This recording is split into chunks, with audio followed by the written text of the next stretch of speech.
room's emptying. Everyone's got a flight to catch, it looks like. I know when you think of ethics talks, it's probably something like this. Whoa, okay. And I know, it's sad. I know. It's like the bad medicine we have. Do you want to take a picture? Do you need me in there? So I can foon here. I know. But I've been doing ethics for a really long time now, and I love it. And I really want to share, ethics is something beautiful and something, really awesome and cool, and I think fun to do, and something that anyone can do. Well, maybe not as good as me, because I'm up here. But on the whole, I think ethics is relatively simple. Going back to one of the first ethical philosophers, Socrates, he thought that, look, this is no small matter, but we're talking about how we ought to live. And so the idea here is that ethics is concerned with our lives and something that, our actions that make up our lives. And so this means that ethics is something inherent to the human experience and not something ancillary or outside of that. It's something, literally, we're doing ethics all the time, because at bottom, ethics is involved with one simple question: what ought I do? Maybe I tell students this is the most practical of questions. This isn't the way I practice ethics. This isn't about being in an ivory tower contemplating the best life for humankind, but contemplating what you as a human being, as an individual, as a person, as someone, what is it we ought to be doing? So it's really a practical question. It's geared towards action. It's not simply speculative. And also it's deeply personal, because it's about what we ought to be doing together. And so this is inherently something business-like, because business itself is about action. Business is strategic. Business is practical. And indeed, when we phrase it as ethics, as what ought I do, that's a question every business asks itself every day. If you aren't asking yourself that is not a good business. What's your strategy? There's nothing to it. And so I think ethics shouldn't be something strange to what you all do, both as human beings living your lives, but also as professionals within a larger organization trying to figure out what you should be doing at any given point. And now, so by training, I am a philosopher. I have degrees in it. And some people always wonder why, I'm here in front of business people giving a talk like this. And I think a nice definition of a philosopher is a type of entrepreneur. That's a nice business word, right? Someone who reinvents things, reevaluates what's important, what's worthwhile, that could change how an entire culture or how entire people understand something. And that's why philosophy is challenging. It is asking us to evaluate ourselves, others, and how we come together and live. And also will become apparent, I hope, quite soon, is I think an element of this entrepreneurship we see in philosophy is essential to leadership. At least good leadership or true leadership.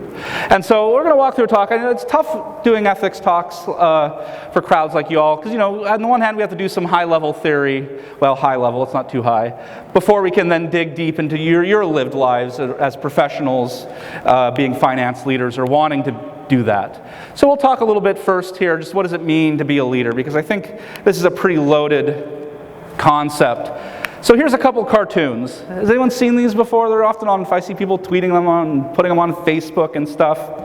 Here's what I would like you to do. You guys, in the last speaker, she made you all teams, so that's fine. I want you to take just a few minutes. Talk to the person at your table. This shouldn't be that hard. And just talk to the people at your table about, what do these cartoons mean? What's the point? What's the message they're trying to send to you?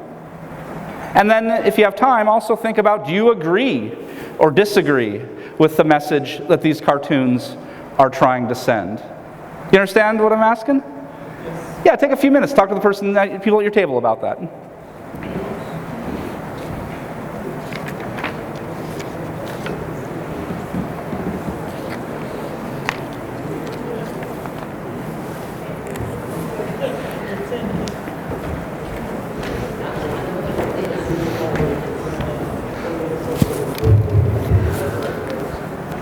I'll give you one. They're going to talk? Well, we'll ask for feedback once they're done.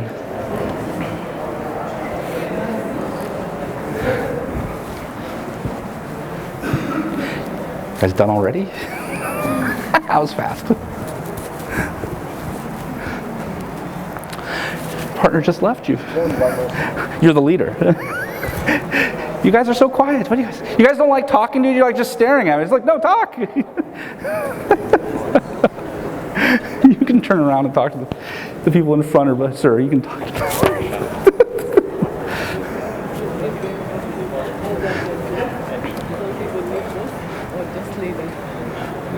Oh, there you go. You're going first. Oh, the question is just in case, again, what is the message of these two cartoons? What is it trying to say? There's a purpose, right, that's trying to convince you of. And then do you agree or disagree with that message? Oh, yeah, you're going first. Yeah, busted. Okay. I'll give it to her.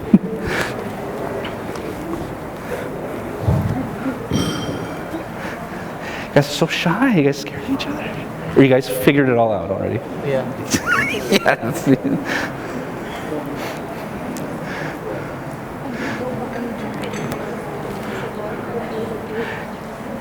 Ladies, you're so quiet in the back here.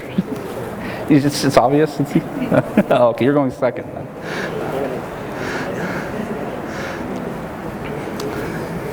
You guys good? You figured it out? You got it? Huh.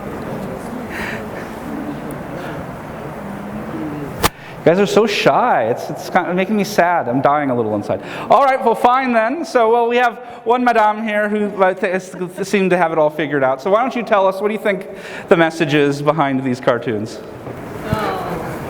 We have one team and we already hired within one person. So the result will be negative because no one will be like everyone is like when they hate this job, just do it. There is no motivation. But when you hire on this team as a leader, they will work together as a team and come up with their goals effectively for that. Sometimes we say that people may need boss because they never listen and they should just take an order and just do. But I don't believe in this point. So you disagree with it? You disagree. Anyone else have any thoughts about the message behind these cartoons? Thank you.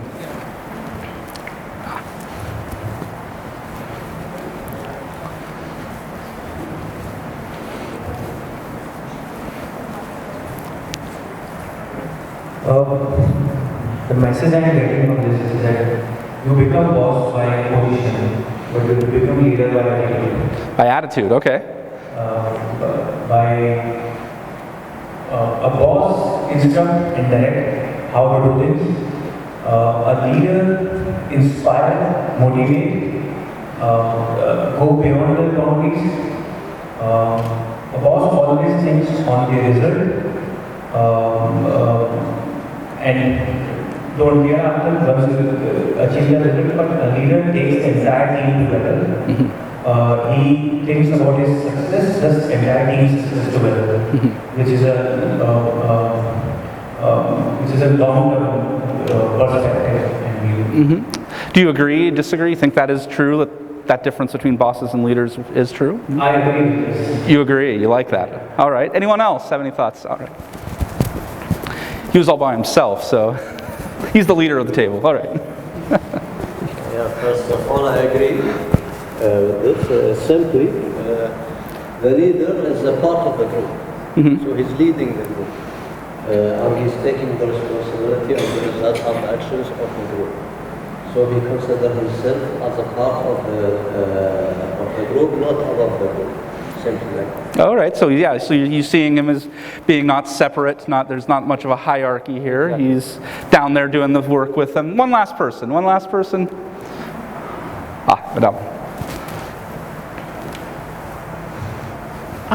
I agree with the illustration regarding boss and leader. So with these two, I distinguish it as the management in the top left portion is a boss who is someone who just gives instructions or who mandates his team or his employees to do something or to drive the business to meet their objectives. Whereas the leader is someone who leads by an example as illustrated by the picture on the top left bottom. So that is a true leader would actually go with the team, lead his team, and he leads them by an example, and they go together to achieve their objectives, to achieve the objectives of their business and to have the success. And on the other side is, as you can see, a leader is someone who would actually try to help all his team members or all his employees to grow in the company or in the organization.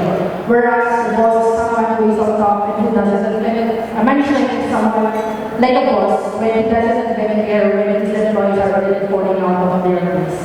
And do you agree or disagree with that? Because I think that, yeah, you like that. You like that. All right, so when I show people this, I would say, you know, it sometimes comes, here it seemed like a lot of people seem to agree. Maybe the disagreeers were shy. I would say usually amongst my business students, about half like it, half don't. And I mean, maybe this is a bit unfair to bosses, because I think we can quickly realize we probably need both of these in an organization fulfilling some kind of role. But I do think it's fair to say that there is a meaningful distinction that can be made between bosses and leaders. But of course the cartoon tends to paint the boss negatively, maybe emphasizing certain attributes that aren't pleasant, but look, sometimes there needs to be people doing this. And so I'm just going to go through a few distinctions I've commonly heard of that I think are sensible, because I want to talk about leadership, not management. I think there's a fundamental difference between these. Now, a manager can be a leader and vice versa. Some people go so far. Again, since they're enforcing rules and logic, bosses are tended to be associated with conformity, whereas leaders are thought to not be conforming, they're transforming, they're changing it. And once again, people like Steve Jobs and Bill Gates are great examples of how they transformed a field, where those who are, I mean, people didn't even know how to conform back then. If you read on the history of computation, it was quite wild, because it was such a new paradigm. You needed visionaries.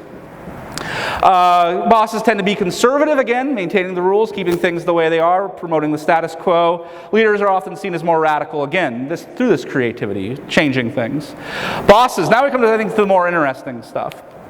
Bosses are often perceived as controlling others, whereas a leader is thought to have self-control.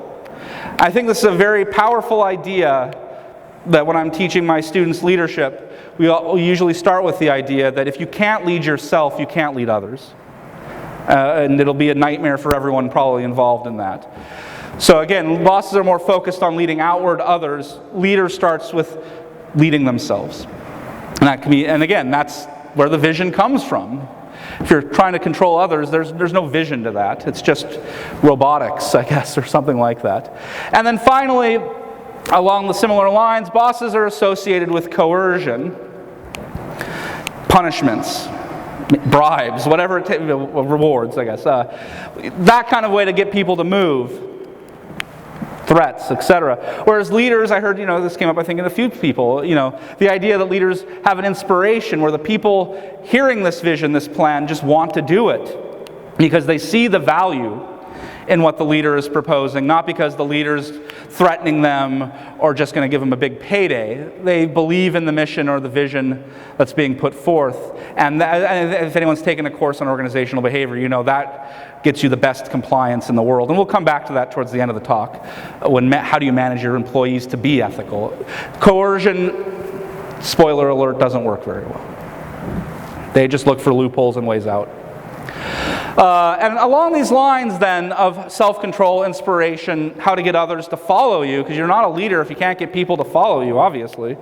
And what I like to tell students is that I think if there's one basic ethical principle to leadership, it's securing legitimate cooperation.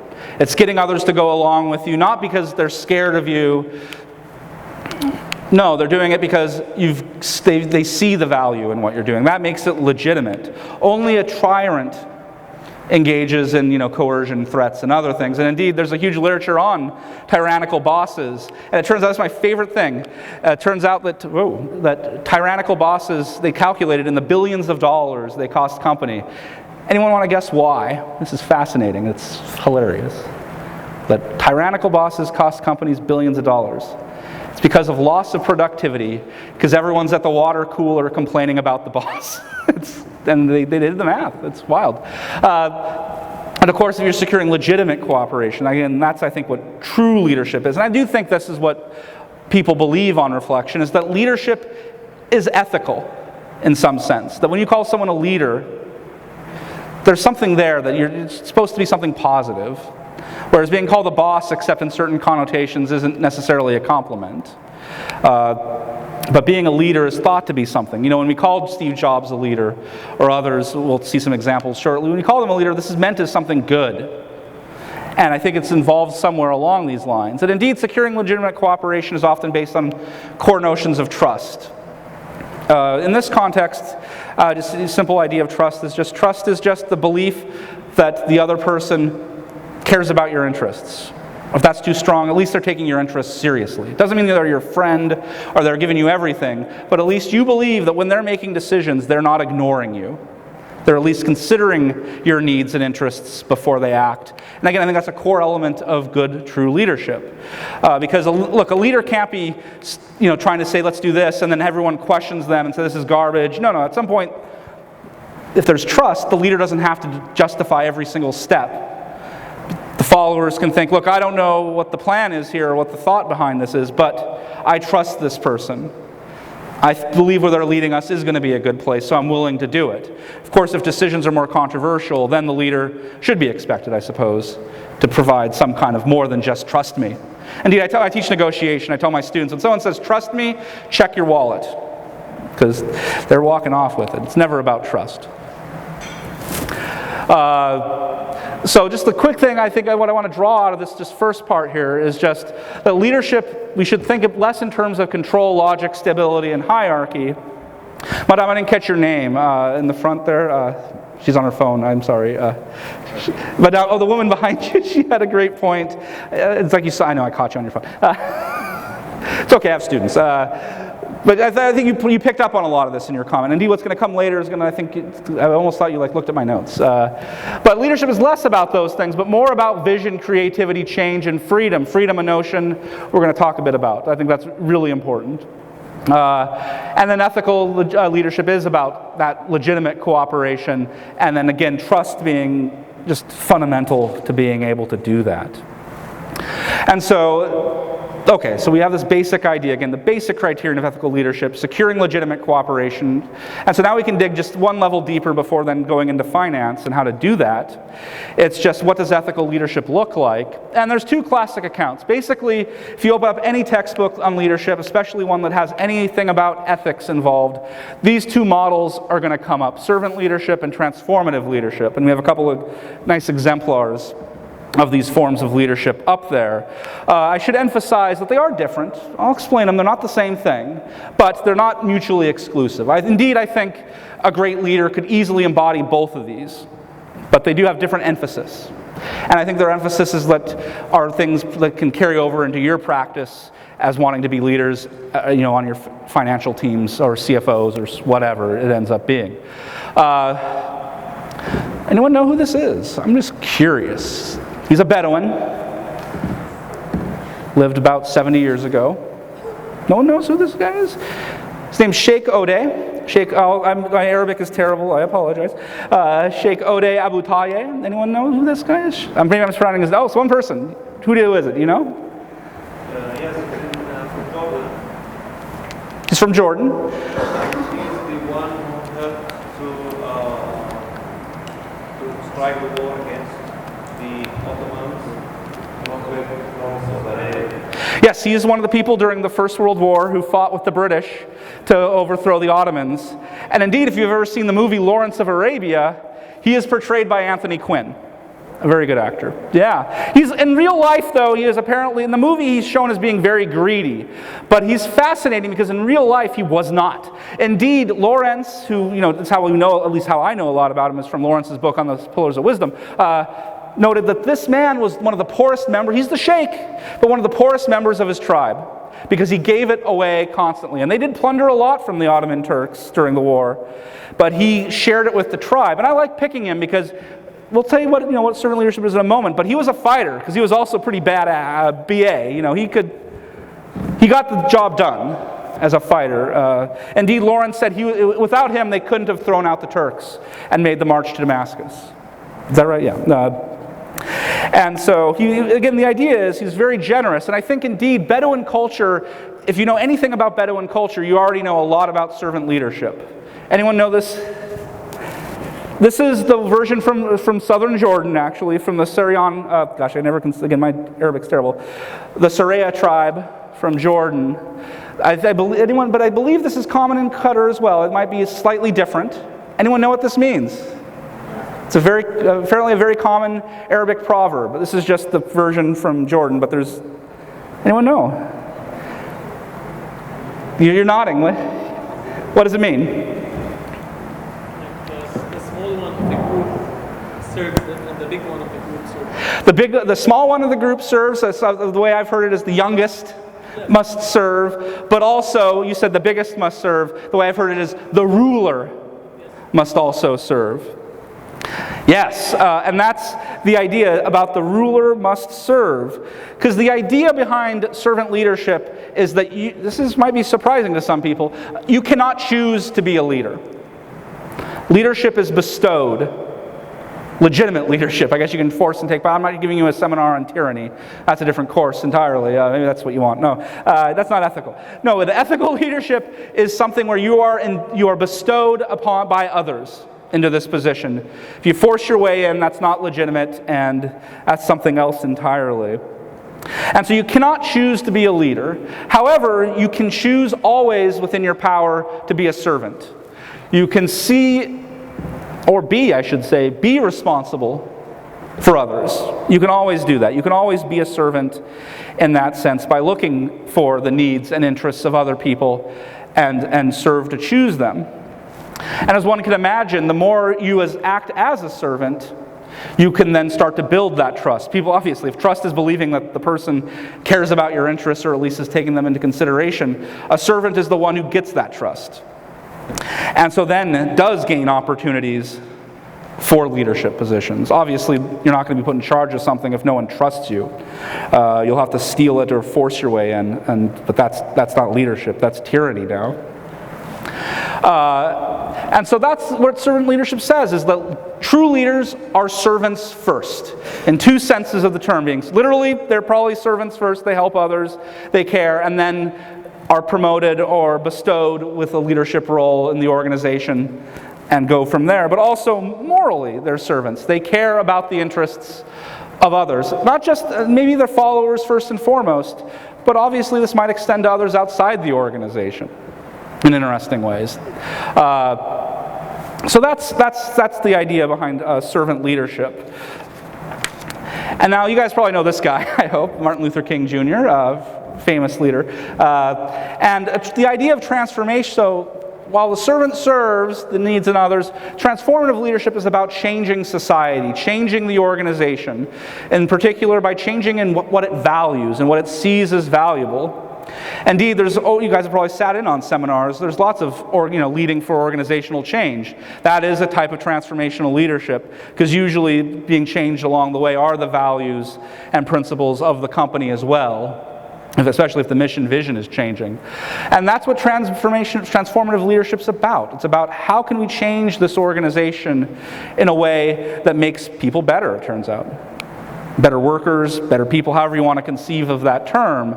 And it starts with what is it that our organization values. Now, Martin Luther King is an obvious example of that.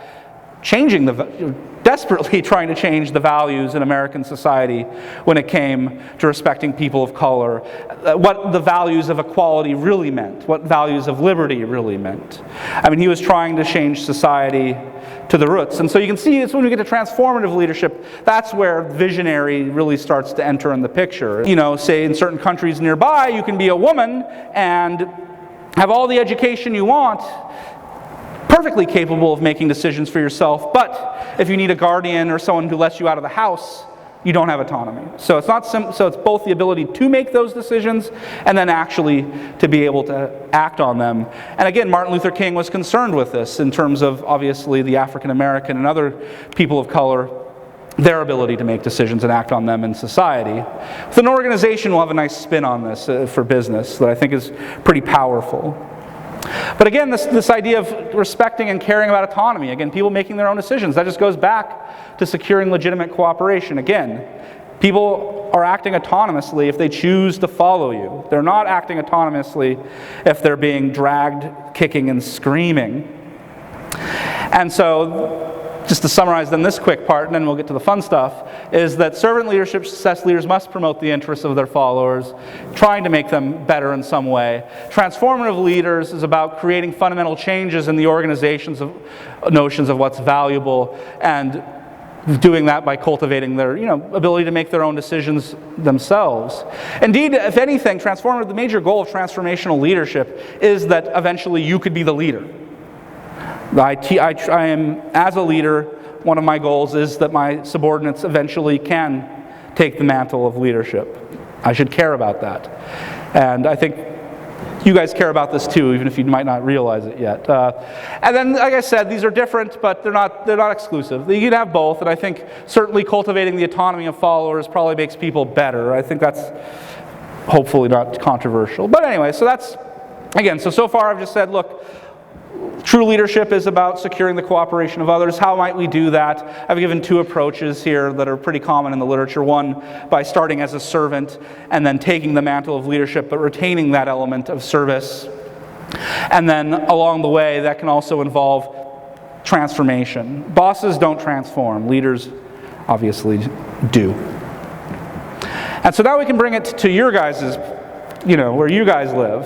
So I think this has some interesting applications here. And so the first section will just be about the responsibility, so that's kind of the servant leadership aspect.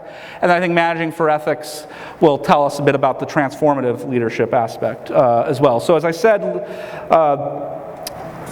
servant leadership is about responsibility for others, how your actions affect other people. And, when's the last time you guys looked at your little code of conduct here? Been a while? This is the 27th. Is there going to be a new edition? Because I hear it's now going to be on the exam. I'm excited for you all. So this is from 2017. We can jump to the principles section. We can look there, and then there it is. I mean, it's right there, along with some other obvious values. There's responsibility, just waiting to be. And then, so of course, this naturally raises a question. Well, who are you responsible to, and for what? So here I want to throw it back to you guys now on your tables. Maybe this is an easier question, I don't know. But taking the perspective of either the CFO or the finance team, someone who's a leader in that space of finance, so accounting, internal auditors, whatever it is you do, to whom are you responsible as a leader? And what are you responsible for doing? Does that question make sense? Again, I want you to talk to the people at your table. Try to see if you can come up with a list of like 5 things, 5 groups, 5 people, whatever it is, of who you and if it helps, you yourself, to whom are you responsible for, and what are you supposed to be doing for them? Does that make sense? Take a few minutes, talk to the people at your table.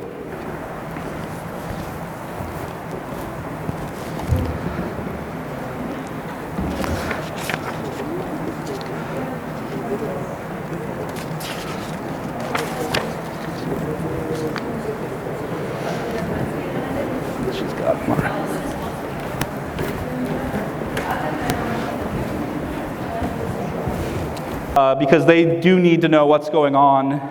They expect your expert guidance on what to do, recommendations. They expect, so it's not just giving them reports either, right?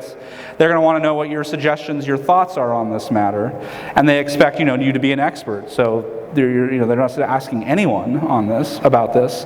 The boards sometimes, especially I've noticed in Qatar, I don't know if other people have noticed this, boards in Qatar tend to be pretty diverse. And so you might get some people on there who aren't, MBAs. And so you'll also then, as the CFO or finance team, have to figure out how can I convey certain information to these people who aren't financial experts. Investors and chief executives often have enough savvy, because they have education to go a little deeper. But for the board, especially in Qatar, there you might have to explain things like you're explaining it to a child, because they do not have your background, your expertise to understand. So there can be a moral imperative just for clarity, which is often overlooked on financial reports I've read.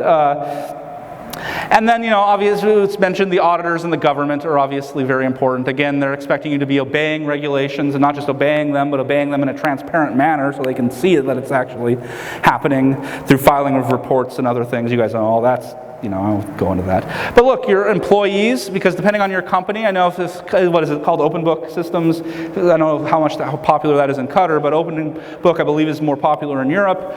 Employees often expect to have access to the company's financials as well. And for obviously certain employees, absolutely, that's their job is to know this. Others might just be curious about their company's health, and it might be more than what they can glean from reading the finance yearly statement. Vendors expect, billing and other things, and then negotiating the terms, again, for that. And then definitely customers also, expecting timely billing and all the rest of it. We saw that a bit with the fraud and corruption talk. So again, these are all people, and then of course the outer groups gets a little more, broad. I mean, the community or the special interest groups can play a role, because depending on what, industry you're in, a lot of the, oil and gas, you got those interest groups, looking over your books, looking for any weakness they can find if they're environmental groups. And sometimes even your competitors care what's going on, because we all remember the Enron scandal, right? If I was Enron's competitor, why would I be nervous when Enron goes bankrupt and, gets gutted due to fraud, cooking the books? Am I cheering like, yeah, good for us? You're going to be nervous, because what does Enron do to the reputation of the business or the field? I forgot the word. The business you're in of financials. I mean, and then the same thing happened in the financial meltdown. Polls right during, I believe it was in 2010, 2009. They found less than half of Americans trusted their financial institutions. That's a problem. I mean, I'm not a socialist Marxist or anything. I do think we need banks and a finance system that works. And if people don't trust it, it don't work. That's bad news. But that's the idea, that your actions can ripple out in ways that can become quite surprising. Again, most of fresh students, taking their sophomore, junior ethics course often don't see that bigger picture. I think a few of you, maybe you didn't think it when I asked the question, but now I think you can really start to see that your actions, you're responsible for a lot as a leader. And of course, the purpose behind all this is to build trust. Again, you're serving these people. Because as I've mentioned, if you're destroying trust, it's often not just going to come back to you as the leader. It will come back to your team. They'll face consequences. It could come back to, obviously, to your company and to the profession itself, perhaps. And maybe even like with the financial meltdown, all of society can be affected by these things. And so, again, I think the foundational purpose of your profession, of the finance profession, is, there's others, I won't say this is the only one, but one of the major ones is ensuring trust in our financial institutions and our financial reportings. I mean, investors are gone, banks are after you, the board is pissed, and so on and so on.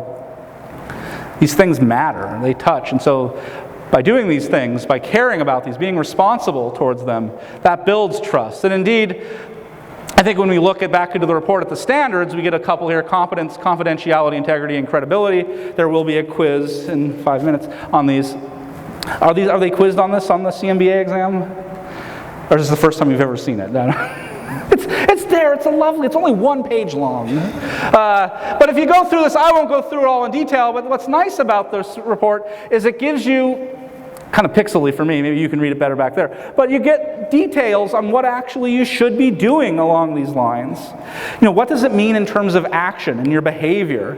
And, I'm not going to go through this, like I said, but the point behind these is if you look through these, it's revealing who you're responsible for and what. Communicate information fairly and objectively. Yeah, you're communicating to all these people in some way, whether face-to-face, through reports, or whatever. And so on through the rest of these. So they are giving meat to this. And again, the point of all this is to build trust, both in you as a person and, again, your team, the organization, and so on, the profession. And of course, when you're building your team, then, you need to be thinking about this. It doesn't matter if the person's the math whiz, knows their calc. What do you use? Yeah, well, if you're doing what we taught in the earlier talk where we were talking about, management, these are 15, thank you. Yeah, they can do the calculus and, find the regressions and all that crap. So it's important, I know. But if they're using those skills to cook the books, that's not good. You have to really and we'll talk about the evaluate in a moment, but you need to build your team with those responsibilities in mind as well. Indeed, I think it was yesterday one of the speakers did mention, I think it was the CEO of the IMA said, when they're hiring, these are things they care about, because ideally, when you're down to your 10 candidates on paper, these are all the, really great people. And now what's going to be the broad differential ethics, values, responsibility. And again, if you have a proven record of responsibility and service in the sense we're using it, that stands out, and that's important. And so I'll come back to that in a moment. Just to recap then, like the idea of responsibility is that you do serve a variety of different stakeholders. Again, stakeholders are just basically anyone affected by your actions. It's really broad. And as Spider-Man teaches us, great power, great responsibility. Thank you, Spider-Man. And that could, come outside of the organization, as we saw on that chart. And you must structure and manage your teams so that you do care about these interests of stakeholders while promoting that trust in your stewardship. And this, I think it's nice understanding things this way, as it helps flesh out these IMA values that, as a profession, you should be caring about. I think they're very important. And so finally, then, we could say, well, okay, that's kind of, the responsibilities are very broad, but the narrow is, as a leader, how the hell are you going to get your team, your organization, those around you to actually adhere to principles and not try to cheat or be sneaky about this? And this is a pretty fun little area. I mean, indeed, we can just go back quickly to the report. You already see an element of leadership here. Shall encourage others within their organization to adhere to them. So built into your code of ethics is leadership. And depending on your organization, there might be some transformational leadership involved there if your organization is not showing much concern with these things. And so you have to think, okay, very carefully, what do you do in these situations? How do you get these people to behave? And how do we do that? This is a very hot area right now. It's pretty cool. It's called, I'll jump ahead. There's a whole field that's known as ethical systems design. It's about how can we structure our organizations to encourage, nudge, whatever linguistic term you'd like to use, guide people to behave in the right way. And I think that's going to be very important because it's based on this. Anyone heard of the fundamental attribution error? It's a very common concept from psychology. The guy is getting carted out by the feds. Anyone know who that is? You just want to punch his face. Psychologists have shown you want to punch his face. He's got that face. This is Martin Shkreli. He was the CEO and founder of Turing Pharmaceuticals, which price gouged customers and engaged in some pretty serious fraud. He defrauded his investors, basically. And he ended up going to jail for, I think he's going to be there for 6 years now. It's happened very recently. Anyway, now most people look at him and think, yeah, that's a bad dude. He's a real jerk. The fundamental attribution error says, it turns out the thing that really guides your decisions, his decisions included, is the environment you're in. Character, whatever that means, turns out not to be very predictive.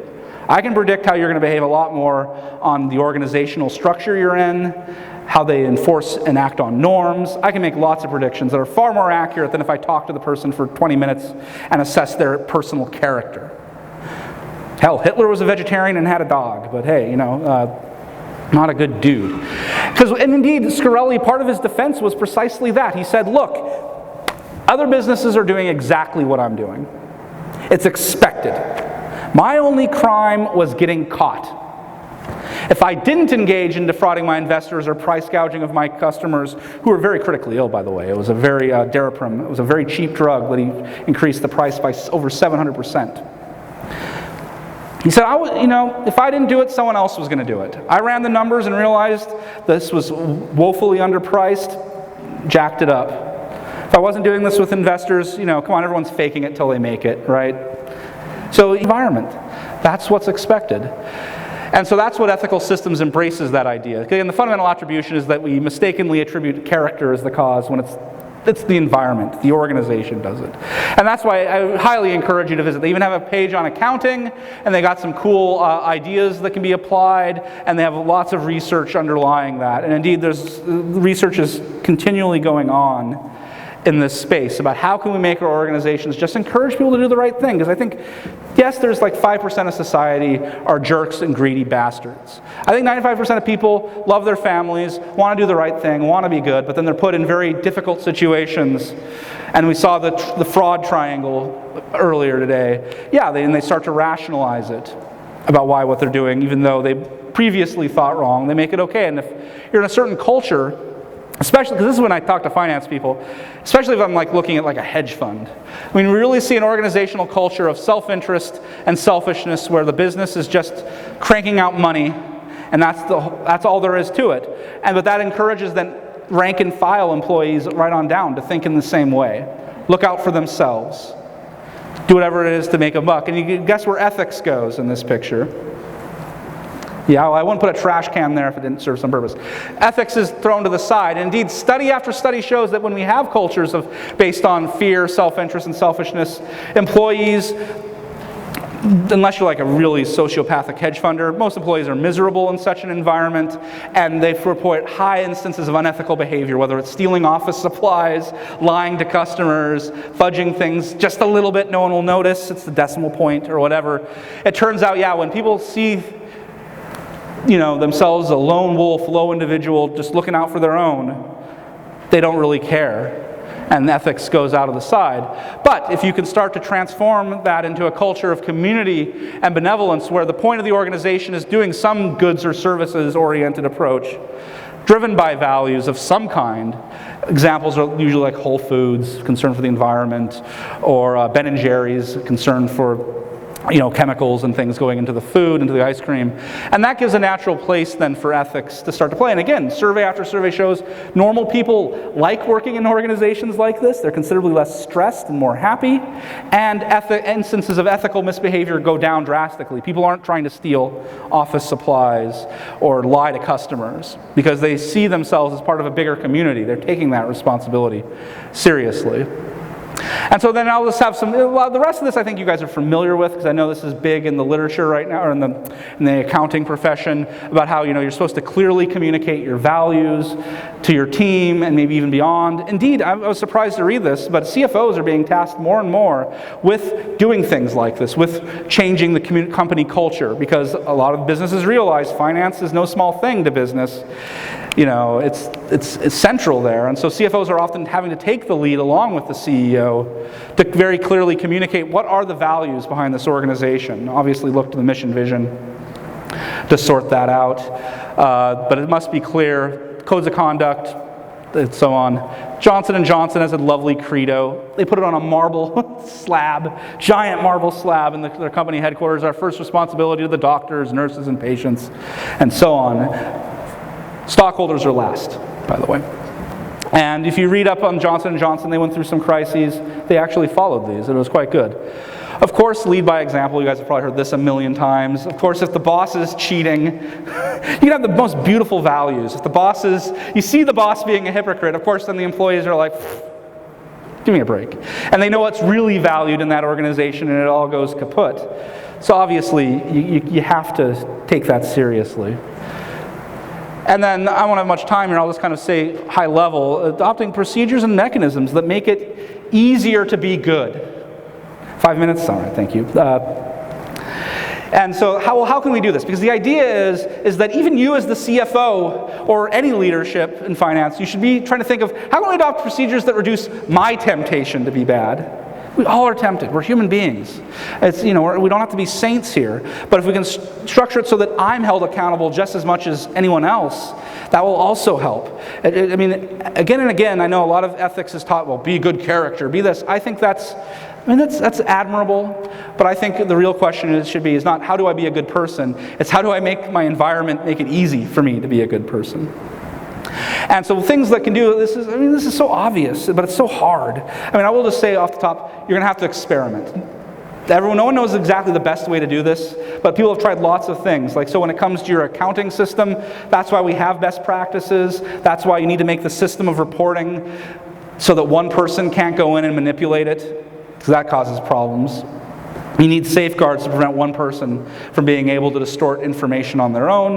You need to obviously have independent source of auditing to ensure the validity of the reporting, and then have a diverse group of individuals involved in the process so that one person's interest doesn't dominate, but different interests are involved. And that also stops groupthink as well. It's very good, actually. When it comes to performance management, look, if I teach my salesmen they're paid according to how much they sell, they're going to do whatever it takes to sell more, and that can include lots of dirty tricks on the customer. So you need to include criteria that have ethical dimensions. And so, for instance, some companies now in their performance evaluations and have questions like, does X treat others with respect? Is X fair and objective? Does X act with integrity? Would you trust X with your mother's finances? I like that one. Does X file reports accurately? And so on. And then you should build punishments and rewards into that system. Some companies like to highlight people who have done, particularly the right thing in certain situations and advertise that so that people are rewarded for that. Don't advertise the top salesperson, advertise the person who got us through the trickiest difficulty. Another thing that some companies have tried, this one might be a little scary for you all, is that if your subordinate acts unethically, you're punished too. That changes a lot of things when you're on the line now. And then, of course, the usual things for reporting of whistleblowing, and the rest of it, you guys all do in your companies. I won't dwell on that. But again, you want routine procedures that make it easy to be ethical. One of my favorite routines is about gift giving in the Gulf, because in the West, of course, they don't call it gift giving, they call it bribery. But it can be often insulting to refuse a gift if given. But if the emir comes up and gives you a sword, I think you're probably should take that and say, oh, no, sir, that's a bribe. It's really insulting to the emir. But what you guys probably know this, what you do instead, it's a nice, easy move. You say, on behalf of my organization, I accept this. And then that sword doesn't go in your pocket at home to show your wife. No, you put it in some display in the office, and it belongs to the company now, right? But little silly things like that. If you can identify if we're having ethical issues, how can we have procedures? And throughout all this, I think the best way to do that is promoting the autonomy of your subordinates. You don't want to micromanage every little thing they do, because when I teach ethics, I'm asked usually a million questions about what if this, what if that, what if this? I'm like, dude, you're an adult. You need to make decisions on your own. My job is so that you understand these values and principles and then can act on them yourself. I don't have time to field a million questions on what ought to be done in this situation. And a way to help do this is if you want to promote ethics, don't do the thing where I see some companies, oh man, I walk into companies and they do this. I'm just like, oh, come on. They give multiple choice exams monthly on ethics stuff. Come on. You guys were in school. Did you like the multiple choice exams? Do you remember anything from a multiple choice exam? You're like, oh yeah, that one. And no one learns anything from multiple choice. Instead, you need to have ongoing discussions, brown bag lunches, where you bring in situations that maybe some people are starting to face in your profession and talk with them. What do you think we should do here? Do we need to make a policy? Bring it to them. Do we need to change policy, or should we just have informal practices when responding to this? This is what makes them part of the process. And then as a leader, you then can implement better practices, perhaps even. And so that's the kind of training that you should be doing, not multiple choice exams which do squat. No, interactive, ongoing conversations. Again, we learn through conversation, not through bullet points, and I have some here. And so again, we've seen all this already. I will just say at the end is I think autonomy is the most important thing. People want to be in control of their lives. And employee satisfaction goes through the roof when they feel like they've had some involvement in the organizational decision making. That is huge. And at the end of the day, you're the leader. You still have to make the decision, but you'll probably make a better decision because you allowed them, to take their role in that. And within that, though, you're going to have to experiment and figure out what works best for you. I can't tell you. That's consulting. You go into the organization, learn the peculiarities and norms of that group, and then how can we change and adapt that. Anyway, I think that's more than enough for today. I'm sorry. I love ethics. Oh, I finished on time. I'm sure we don't have time for questions, so I can escape. No, but I'm around for the rest of the day. If you have anything, don't hesitate to ask. Otherwise, thank you very much.